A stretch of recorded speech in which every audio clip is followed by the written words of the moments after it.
From the moment Sean Combs, The Reckoning begins, the documentary makes one thing unmistakably clear. This is not a story about celebrity, or music, or the spectacle of a fallen icon. It is a story about power, how it's built, how it's sustained, and how it can warp the world around a person until accountability becomes a foreign concept. The film unravels the meticulously constructed mythology around Sean Combs, and what emerges is not a tale of triumph, but an anatomy of influence gone unchecked for too long.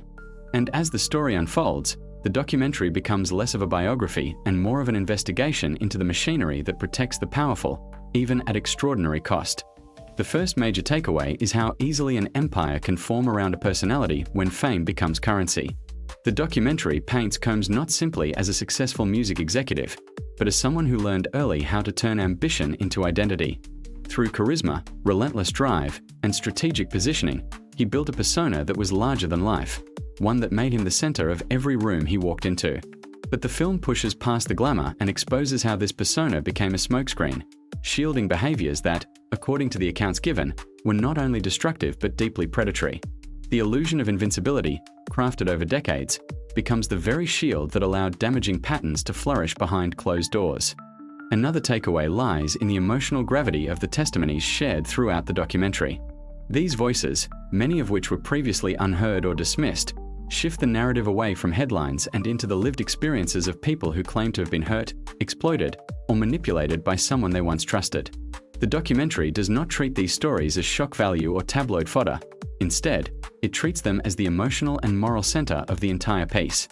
These accounts anchor the narrative in something raw and human, the pain behind the public persona. And collectively, they dismantle the myth that success or brilliance excuses harm.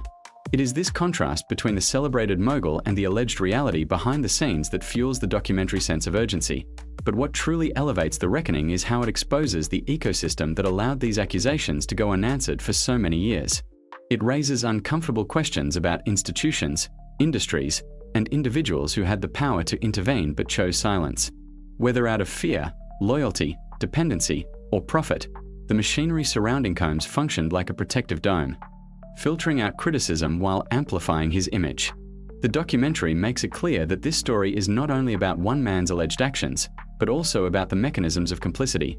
The assistants who looked the other way, the executives who avoided confrontation, the culture that prioritized success over safety. In doing so, it forces viewers to confront a broader truth. Abuse does not exist in a vacuum. It survives in systems that allow it, ignore it, or benefit from it. Another powerful takeaway is the tension between public perception and private reality.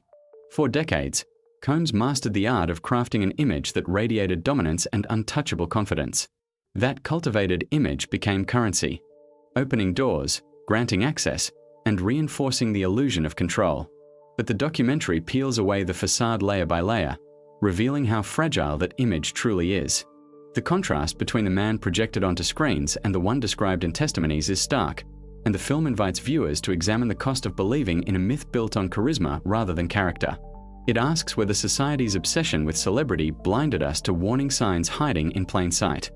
The documentary also serves as a guide to understanding how harm escalates when boundaries blur and power becomes absolute.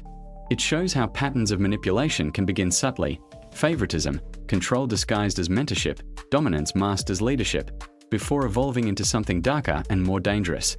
Through interviews, timelines, and personal accounts, the film illustrates how power, when left unchecked, has the capacity not only to corrupt but to erode the humanity of both the victim and the perpetrator.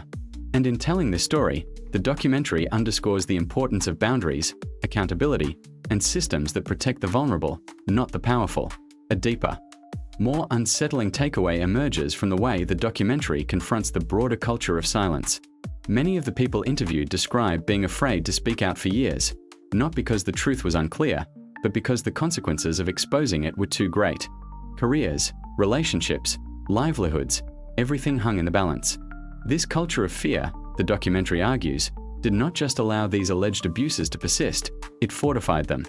And by the time public attention finally caught up, the damage had already woven itself into the lives of countless people. The film reveals that silence is not neutral. It is a powerful force that can enable harm just as effectively as action. One of the most striking takeaways, however, is that The Reckoning is not a story about downfall, it is a story about revelation. The documentary does not celebrate the collapse of a public figure. Instead, it presents a reckoning in the truest sense of the word, a confrontation with truth, a rebalancing of narratives, a dismantling of a myth long believed and rarely questioned. It forces viewers to reconsider the relationship between fame and morality, asking whether society has become too comfortable rewarding power at the expense of integrity. Finally, the documentary leaves viewers with a lingering message. Reckoning is not the end, it is the beginning of a larger conversation. It asks what structures must change, what voices must be protected, and what lessons must be carried forward so that the same patterns are not allowed to rebuild themselves around someone new. The film becomes a mirror, not only reflecting one man's alleged actions, but reflecting a culture that has too often chosen entertainment over ethics, success over scrutiny, and silence over truth. What makes The Reckoning so impactful is not that it exposes a powerful man, it's that it exposes the world that helped make him powerful. And in doing so, it challenges the viewer to become part of the difficult work of breaking cycles, rethinking what we celebrate, and listening to the voices that were drowned out for far too long.